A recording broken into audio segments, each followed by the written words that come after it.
नमस्कार, सुप्रभात प्यारे विद्यार्थियों, कैसे हैं आप सभी। कक्षा नवम अनिवार्य हिंदी के इस ऑनलाइन प्लेटफॉर्म पर आप सभी का हार्दिक स्वागत एवं अभिनंदन। प्यारे विद्यार्थियों, हमने प्रकृति के सुकुमार कवि सुमित्रानंदन पंत की एक मनोहारी कविता ग्रामश्री, जो ग्रामीण परिवेश में गांव की हरी भरी खेती को लेकर एक काल्पनिक, एक कल्पनाबोध पर एक कविता है, उस कविता को अपन पढ़ रहे थे। चलिए तो आगे के आज के पद अपन पढ़ते हैं। ग्रामश्री। प्यारे बच्चों, जैसा कि आपको विदित है, ग्रामश्री में गांव में स्थित हरी भरी हरियाली से ओत-प्रोत खेतों की उस मनभावनी प्राकृतिक सौंदर्य की छटा का चित्रण कवि सुमित्रानंदन पंत ने अपनी कविता ग्रामश्री में किया है। आज के इस पद का जो प्रसंग है, वो प्रसंग इस प्रकार से है। क्या है? कवि ने, यानी कवि पंत जी ने इस धरती को एक नवयौवना युवती माना। पंत जी ने हरी भरी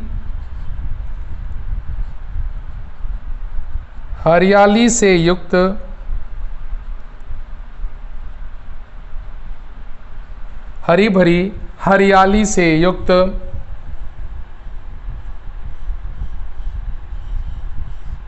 धरती को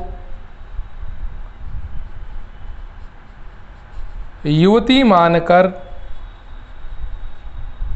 क्या मानकर? युवती मानकर उसके सौंदर्य का चित्रण किया है।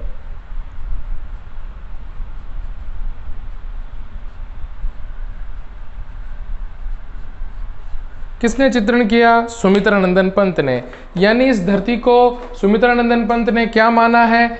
एक नवयौवना से युक्त युवती, और वह युवती जिस प्रकार 16 श्रृंगार करती है और 16 श्रृंगार करने के बाद वह अनुपम सौंदर्य की एक धनी कहलाती है, उसी प्रकार धरती, ये वसुधा जो पूर्ण रूप से समस्त फसलों की हरियाली से युक्त होकर अपनी सुंदरता में चार चांद लगा रही है। कवि की कल्पना इतनी मनोहारी है कि देखते ही सौंदर्य का बोध भर जाता है और मन में रोमांच सा भर उठता है कि जैसे सामने ही हमारे कोई हरी भरी कोई धरती दिखलाई दे रही हो। तो यहाँ देखिएगा, रोमांचित सी लगती वसुधा, वसुधा का मतलब धरती, यानी रोमांच से भरी, यानी रोमांच से भरी। कौन रोमांच से भरी है? धरती आती है, पल्लवित होती है। जौ यानी ज्वार, गेहूं में बाली, यानी जो होती है ना बलियां, जिसे अपन कोपले कहते हैं, बालियां, जिसमें बीज हो जाते हैं, ठीक है, बालियां। अरहर एक फसल है, सनई एक फसल है। अरहर और सनई की दालों की फसल सोने के समान, उपमा अलंकार है, ध्यान रखना, पढ़ लिया हमने अलंकार। सोने के समान। किंकणिया यानी करधनी, यानी सोने के समान करधनी किसने धारण कर रखी है? धरती रूपी युवती ने। धरती रूपी युवती ने अपने कमर पर कैसी करधनी? अरहर और सनई की सोने के समान दालों की करधनी धरती रूपी युवती ने अपने कटी यानी कमर पर धारण कर रखी है। और जब वो चलती है तो उन दालों की, आपको पता है बलियों के पीछे जब दालें होती हैं तो बजती हुई बड़ी सुंदर सुनाई पड़ती हैं। तो जब वह करधनी बजती है तब बड़ी ही सुंदर प्रस्फुटित ध्वनि निकालती है, उड़ती फैलती है, भीनी मंद मंद, तेलाक्त तेल से सनी, गंध सुगंध,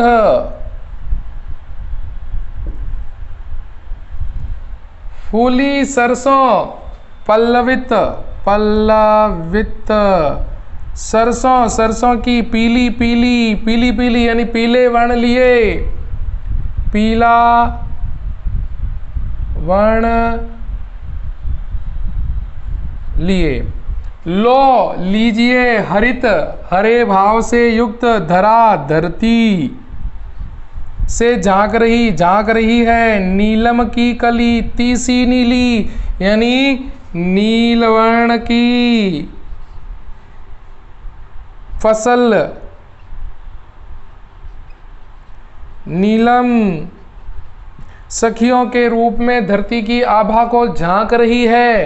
तो ये था बच्चों इसका शाब्दिक अर्थ। अब अपन इसकी व्याख्या करते हैं। प्रस्तुत पद्यांश में, प्रस्तुत काव्यांश में कवि सुमित्रानंदन पंत इस पूरी हरी भरी धरती की रोमांचकारी सुंदरता का वर्णन एक युवती के सौंदर्य के रूप में करते हुए कहते हैं कि जब प्रकृति अपने यौवन रूप में होती है, प्रकृति अपने हरी भरी हरियाली और सस्य श्यामलन रूप में होती है, तब वह पूरी रोमांच से भर जाती है, एक अनेक उत्साह से भर जाती है। अब ये रोमांच से कब भरेगी? जब उस धरती के वक्षस्थल पर अर्थात धरती के हृदय पर ज्वार गेहूं की फसलों पर बलियां आएगी, यानी बालियां आएगी, और बालियां आने पर उन बालियों में क्या आएंगे? बीज, और बीज से वह पूरी धरती, वह पूरी फसल लहलहाती हुई दिखलाई देती है। और इस प्रकार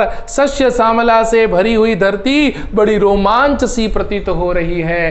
कवि यहां पर कल्पना करता है कि वह धरती न होकर एक युवती है जो यौवन को प्राप्त हो जाने पर विभिन्न परिवर्तन से बड़ी रोमांच और बड़े जोश के साथ घूमती फिरती है। आगे इसी दरमियान उस धरती पर बोई गई या उस धरती पर हुई पैदावार में अरहर और सनई की फसल सोने के समान दिखलाई देती है, और वह अरहर और सनई की फसल सोने के समान एक करधनी, जो कमर पर बंधे जाने वाला आभूषण है, करधनी के रूप में उस धरती रूपी युवती के कमर पर शोभामान दिखाई दे रही है। यानी उस धरती रूपी युवती पर कमर पर बंधी शोभा बढ़ा रही है। और ज्यों ज्यों वह धरती रूपी युवती चलती है, त्यों त्यों करधनी में बंधे वह अरहर और सनई की बीजों की बलियां ध्वनि प्रस्फुटित करती है, और ध्वनि प्रस्फुटित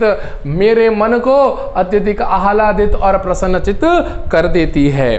ठीक है, कवि आगे कहता है, उड़ती भीनी तेलाक्त गंध, उस समय पूरी धरती पर सरसों अपने यौवना अवस्था को अर्थात परिपक्वता को पहुंच चुकी है, और सरसों पीले रंग की होती है। ऐसा लगता है मानो जैसे पूरी धरती ने पीला वस्त्र धारण कर रखा है, और सरसों की भीनी भीनी तेल से युक्त गंध, और सरसों की भीनी भीनी तेल से युक्त गंध उस समय पूरे वातावरण में फैलती हुई मन को अत्यधिक प्रसन्नचित, आह्लादित और रोमांचित करती है। कवि कहते हैं कि इस हरियाले सी युक्त धरती पर, इस हरी भरी सस्य श्यामला और परिपक्वता यौवन को प्राप्त धरती पर नीलम यानी नील वर्ण की फसलें, नीलम की कली यौवनांग को प्राप्त होने पर वह सखियों के रूप में उस धरती रूपी युवती के सौंदर्य को निहार रही है, देख रही है। आई समझ में? मानवीकरण अलंकार है भैया यहां पर पूरा, मानवीकरण अलंकार।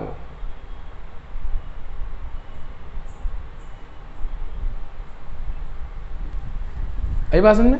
एक बार वापस कर लें तो ध्यान से समझना। प्रस्तुत पद्यांश में कवि सुमित्रानंदन पंत धरती के हरे भरे सौंदर्य की तुलना हर हरे भरे सौंदर्य के भाव को एक यौवन को प्राप्त युवती के रूप में करते हैं, अर्थात धरती रूपी युवती के रूप में मानकर उसके सौंदर्य की आभा का चित्रण करते हुए कवि कहते हैं कि जब धरती पर बोई हुई हरी भरी फसलों जौ यानी ज्वार और गेहूं में जब बालियां आने लगती है, परिपक्वता की पूर्णता की दृष्टि होने लगती है, तब उस बालियों में गेहूं के और जौ के दाने पड़ जाते हैं और दाने पड़ जाने पर ये पूरी धरती रोमांच से भर उठती है, एक नए उत्साह से भर उठती है। और उसी दरमियान अरहर और सनई की फसल भी परिपक्वता को पा लेती है, पूर्ण हो जाती है, और अरहर और सनई की फसल सोने के समान लगती है, और वह अरहर और सनई की फसल जो सोने के समान है, वह सोने के समान उस धरती रूपी युवती के कमर पर बंधी करधनी के समान है। वह अरहर और सनई की सोने के समान फसल धरती रूपी युवती के कमर पर बंधी करधनी के समान है। जो युवती उस हवा के साथ ज्यों ज्यों धरती लहलहाती है, अर्थात धरती रूपी युवती चलती है, लहलहाती है, तब उसके कमर पर बंधी हुई करदनी से मंद मंद स्वर प्रस्फुटित होते हैं, और उन स्वर को सुनकर मन बड़ा ही रोमांचकारी और आनंदकारी लगता है। आगे, उड़ती भीनी तेलाक्त गंध फूली सरसों पीली पीली, और उस समय सरसों की फसल भी अपनी परिपक्वता को लिए उस धरती पर पल्लवित होती हुई दिखलाई देती है, और पूरा पीला वर्ण इस प्रकार छा जाता है जैसे मानो पूरी धरती ने पीला वस्त्र धारण कर रखा हो, और तेल से बनी हुई वह सुगंध आसपास के वातावरण में मंद मंद गति के साथ चारों दिशाओं में फैल रही होती दिखलाई देती है।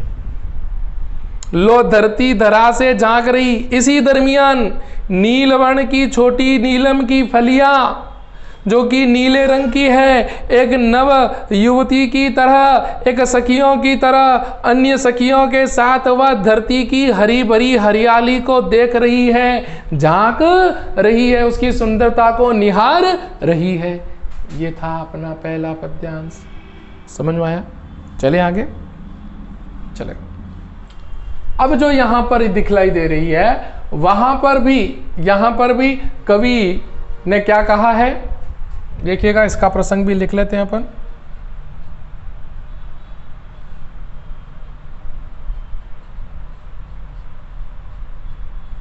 कवि पंत ने रंग रंग के फूलों से रिलमिल हंस रही सखियां मटर खड़ी, मखमली पेटियों सी लटकी छिमियां छिपाए बीज लड़ी, फिरती है रंग रंग की तितली रंग रंग के फूलों पर सुंदर, फूले फिरते फूल स्वयं उड़ उड़ वृंतों से वृंतों पर।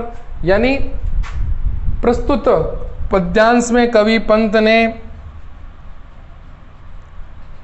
प्रकृति का कल्पनातीत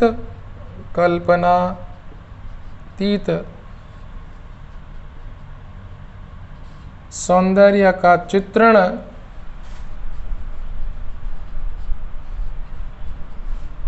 मानवीकरण के रूप में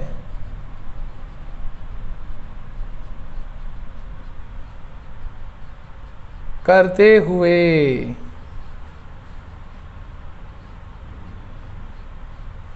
कहते हैं कि, क्या कहते हैं बच्चों, ध्यान से समझना इसको। रंग रंग के फूलों से रिलमिल, रिलमिल मतलब झुंड में, समूह में हंस रही सखियां मटर खड़ी, हंस रही मतलब प्रसन्न चित्त, सखियां यानी युवतियां कैसी युवतियां, मटर की युवतियां, मखमली पेटियों से लटकी यानी मखमली कोमलता लिए,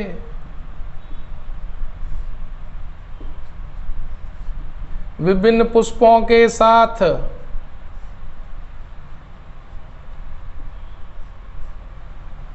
छिमिया छिपाए बीज लड़ी, छिमिया यानी वह युवती अपने हृदय में छिपाए बीजों की लड़ी, यानी बीज का समूह।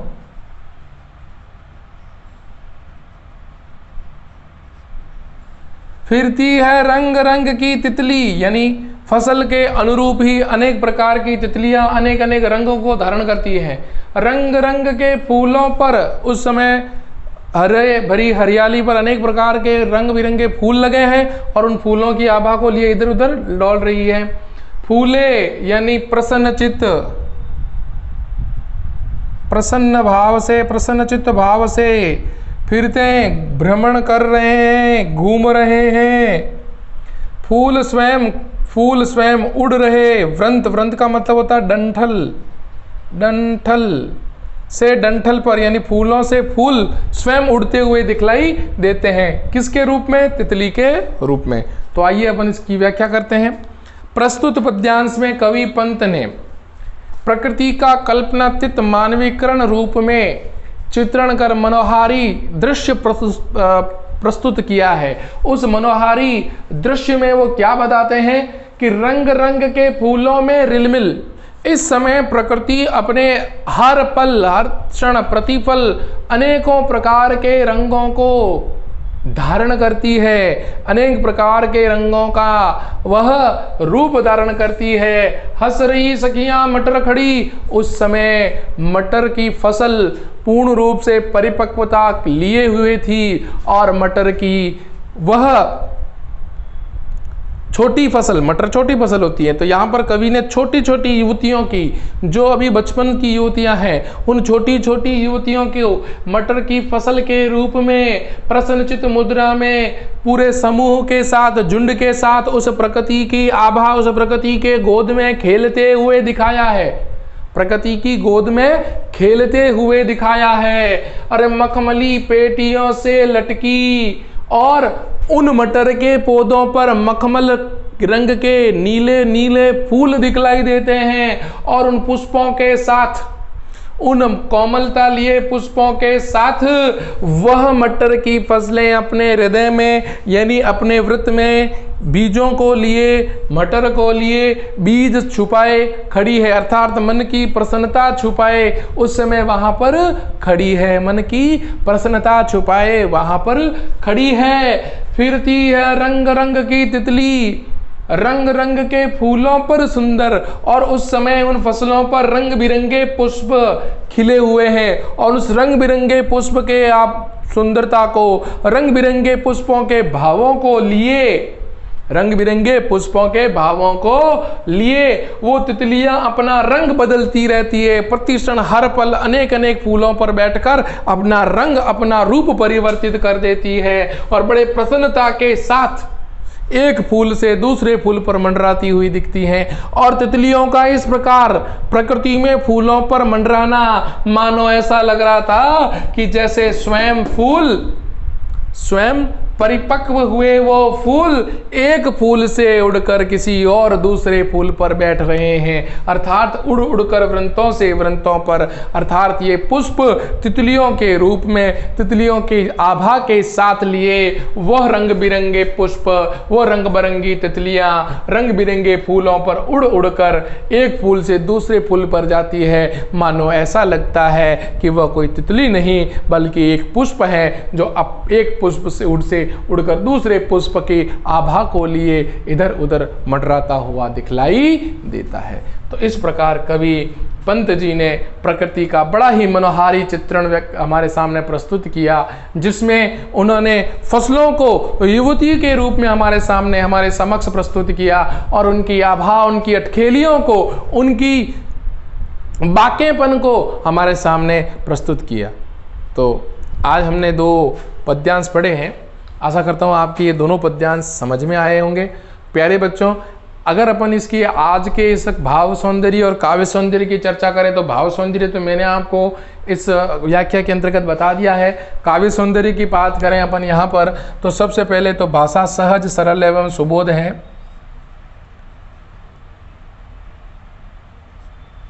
सहज, सरल, सुबोध है।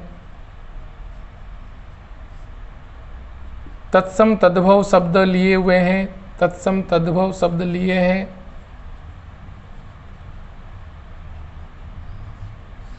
ठीक है, उसके बाद जो आ रहा है अनुप्रास अलंकार आ रहा है, उपमा आ रहा है, रूपक आ रहा है और मानवीकरण आ रहा है। मानवीकरण इसमें विशेष रूप से है, बच्चों ध्यान रखना, मानवीकरण अलंकार इसमें विशेष रूप से है। ठीक है ना, तो ये प्रकृति का उद्दीपन रूप, यहाँ पर अगर अपन कहें तो प्रकृति के उद्दीपन रूप का चित्रण कवि सुमित्रानंदन पंत ने, और बिंबात्मक भाषा का भी प्रयोग कवितानंद पंत ने, सुमित्रानंदन पंत ने अपने इस पद्यांश में किया है। तो प्यारे विद्यार्थियों, आशा करता हूँ आपको ये समझ में आया होगा। आप इसके कठिन शब्दार्थ लिखें जरूर, अपनी कॉपी में व्याख्या भी करें, और किसी प्रकार का कोई डाउट हो तो मेरे कमेंट बॉक्स में जरूर लिखें। और आप मेरे इस YouTube चैनल को अधिक से अधिक लाइक, शेयर और सब्सक्राइब जरूर करें। मिलते हैं एक नए पद्यांश के साथ, ग्रामश्री के रूप में, ग्रामश्री के रूप को एक नए अवतरण के रूप में हम पुनः प्रस्तुत होंगे। तब तक के लिए नमस्कार।